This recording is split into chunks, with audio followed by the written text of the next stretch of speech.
Assalamualaikum warahmatullahi wabarakatuh. Para siswa sekalian, pada pertemuan yang berikutnya masih tentang iman kepada hari akhir. Di sesi yang kedua ini kita akan membahas 4 hal yang berkaitan dengan iman kepada hari akhir. Yang pertama adalah balasan baik dan buruk. Yang kedua, hikmah iman kepada hari akhir. Yang ketiga, fungsi iman kepada hari akhir. Dan yang keempat adalah penerapan perilaku iman kepada hari akhir. Para siswa sekalian, sebelum kita melanjutkan pembahasan kepada materi yang lebih jauh, mari kita awali terlebih dahulu dengan bersama-sama membaca basmalah. Bismillahirrahmanirrahim. Para siswa sekalian, di dalam Quran surat Al-Zalzalah ayat yang ke-7 sampai 8, Allah menyampaikan kepada kita tentang amal perbuatan baik maupun buruk yang dilakukan oleh manusia. A'udzubillahi minasyaitonirrajim. Bismillahirrahmanirrahim. Faman ya'mal mithqala dzarratin khairan yarah. Barang siapa yang mengerjakan kebaikan seberat zarrah pun, niscaya dia akan melihat balasannya. Wa may ya'mal mithqala dzarratin syarran yarah. Dan barang siapa yang mengerjakan kejahatan sebesar zarrah pun, niscaya dia akan melihat balasannya pula. Para siswa sekalian, mengenai masalah balasan perbuatan amal manusia, Allah menjelaskan di dalam Quran surat Al-Mu'min ayat yang ke-17. Di sana dijelaskan bahwa pada hari ini yang dimaksud adalah kiamat, setiap jiwa diberi balasan sesuai dengan apa yang dikerjakannya.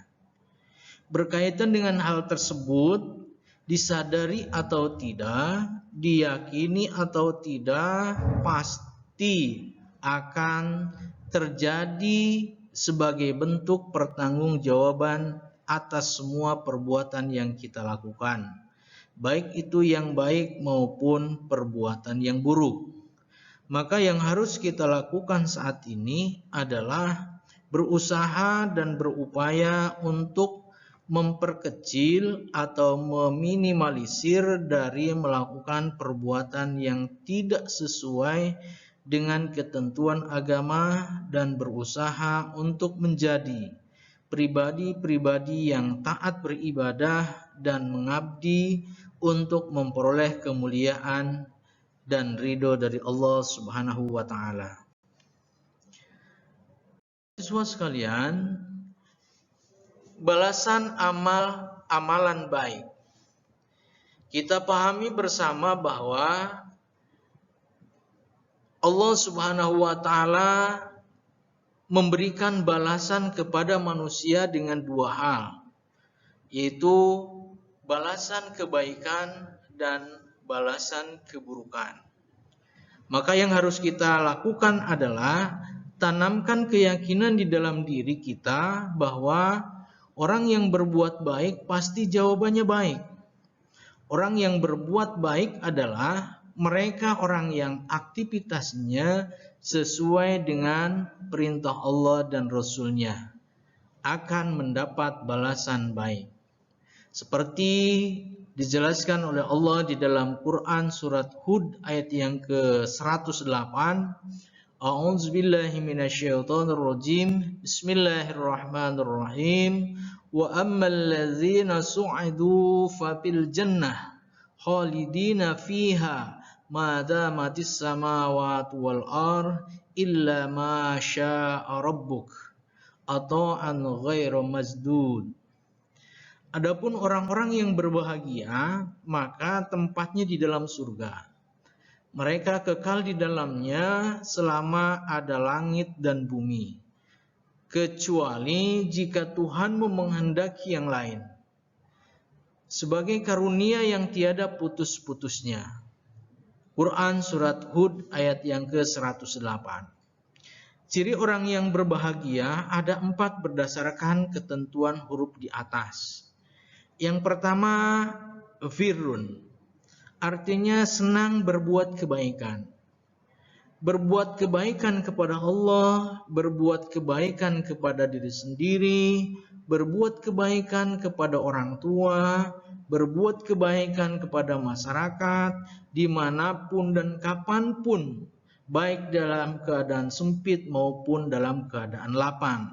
Mereka senang untuk berbuat kebaikan. Yang kedua adalah hijrah. Artinya adalah berpindah. Yang dulunya senang berbuat dosa, berbuat maksiat, berbuat durhaka, dan berbuat zalim, kemudian dia beralih atau berpindah menjadi pribadi yang ahli ibadah, ahli taat, dan patuh dalam menjalankan perintah Allah dan Rasul-Nya, menjadi pribadi-pribadi yang penyayang. Yang ketiga adalah ghadab. Artinya benci. Orang yang bahagia adalah orang yang atau mereka yang berusaha untuk menghilangkan segala bentuk kebencian yang merupakan penyakit hati. Sebagaimana dijelaskan oleh Rasulullah SAW di dalam sebuah hadis yang diriwayatkan oleh Tabrani, la tagdob walakal jannah. Maka janganlah menjadi pemarah. Janganlah menjadi pembenci, karena mereka tidak akan pernah masuk ke surganya Allah Subhanahu wa Ta'ala. Para siswa sekalian, yang terakhir adalah amal, artinya perbuatan. Orang yang berbahagia akan senantiasa memperbanyak melakukan perbuatan-perbuatan baik dan perbuatan-perbuatan mulia. Karena mereka yakin bahwa surga Allah adalah tempatnya orang-orang yang senantiasa berbuat kebaikan. Para siswa sekalian, yang berikutnya adalah balasan amal keburukan. Orang yang senantiasa berbuat keburukan dalam hidupnya seperti maksiat, zolim, ingkar, dan sombong, maka akan diperoleh balasannya, yakni siksa nerakanya Allah Subhanahu wa Ta'ala. Sebagaimana dijelaskan di dalam Quran surat Al-Ghasyiyah ayat 4-7, tasla naron hamiyah tusqa min ainin aniyah laisa lahum ta'amun illa min dhari' la yusminu wa la yughni min ju'. Memasuki api yang sangat panas, diberi minuman dari sumber yang sangat panas. Mereka tidak akan memperoleh makanan selain dari pohon yang berduri, yang tidak menggemukkan dan tidak pula menghilangkan lapar. Karena itu, mari kita bersama-sama untuk menjadi diri sendiri agar tidak terjerumus ke dalam hal-hal yang merugikan diri kita, baik di dunia maupun di akhirat.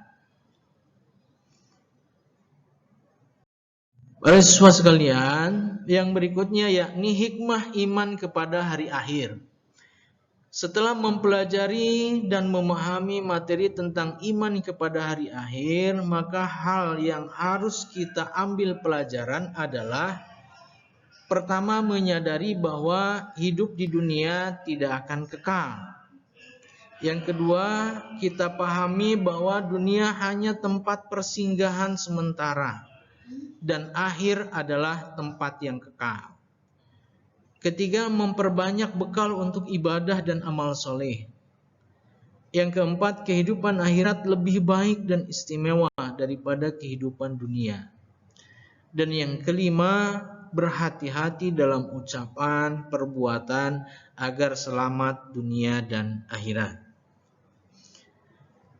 Siswa sekalian, fungsi iman kepada hari akhir.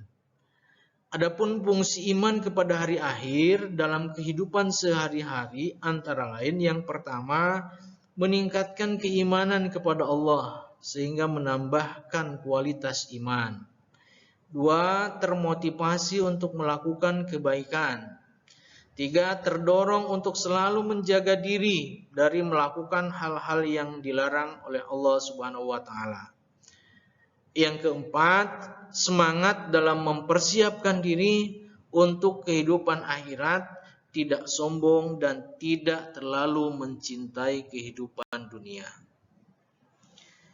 Baik para siswa sekalian, yang bagian terakhir dari iman kepada hari akhir adalah penerapan perilaku iman kepada hari akhir. Setelah kita mempelajari, memahami tentang teori-teori materi tentang iman pada hari akhir, maka yang pertama menjadikan dunia sebagai ladang pengumpulan amal, sebagai bekal kehidupan akhirat. Ad-dunya mazra'atul akhirah, bahwa dunia adalah tempat bercocok tanamnya manusia untuk meraih kebahagiaan kehidupan akhirat. Yang kedua, mendorong untuk selalu berbuat baik dan menghindari perbuatan buruk karena meyakini ada balasan setelah kematian. 3. Tidak terlalu mencintai dunia karena meyakini bahwa dunia hanya sementara dan akhirat selamanya. 4. Ada rasa tanggung jawab terhadap amal soleh dan amal ibadah. 5. Menjauhi sifat-sifat buruk dan mungkar. 6. Menjauhi perbuatan maksiat dan keji. 7. Giat melaksanakan ibadah baik yang wajib maupun ibadah yang sunnah. Siswa sekalian, di penghujung materi iman kepada hari akhir, Bapak menyampaikan kepada kalian semuanya, mari kita bersama-sama meraih surga dan kemuliaan Allah Subhanahu wa taala dengan senantiasa meningkatkan ketaatan dan ketakwaan kepada Allah Subhanahu wa taala. Yakinlah Allah senantiasa mengharapkan semua umatnya meraih dan masuk surganya Allah. Untuk masuk ke surganya Allah perlu upaya dan usaha yang maksimal dan terbaik ibadah yang kita persembahkan. Ya Rabb, jadikan surga tempatku nanti. Amin, amin, amin ya Rabbal Alamin. Demikian pembahasan mengenai iman kepada hari akhir. Semoga bermanfaat dan menjadikan kita pribadi-pribadi yang selalu berhati-hati dalam ucapan, perbuatan, dan menjadi orang-orang yang taat dalam melaksanakan ibadah kepada Allah Subhanahu wa taala. Demikian, mohon maaf. Assalamualaikum warahmatullahi wabarakatuh.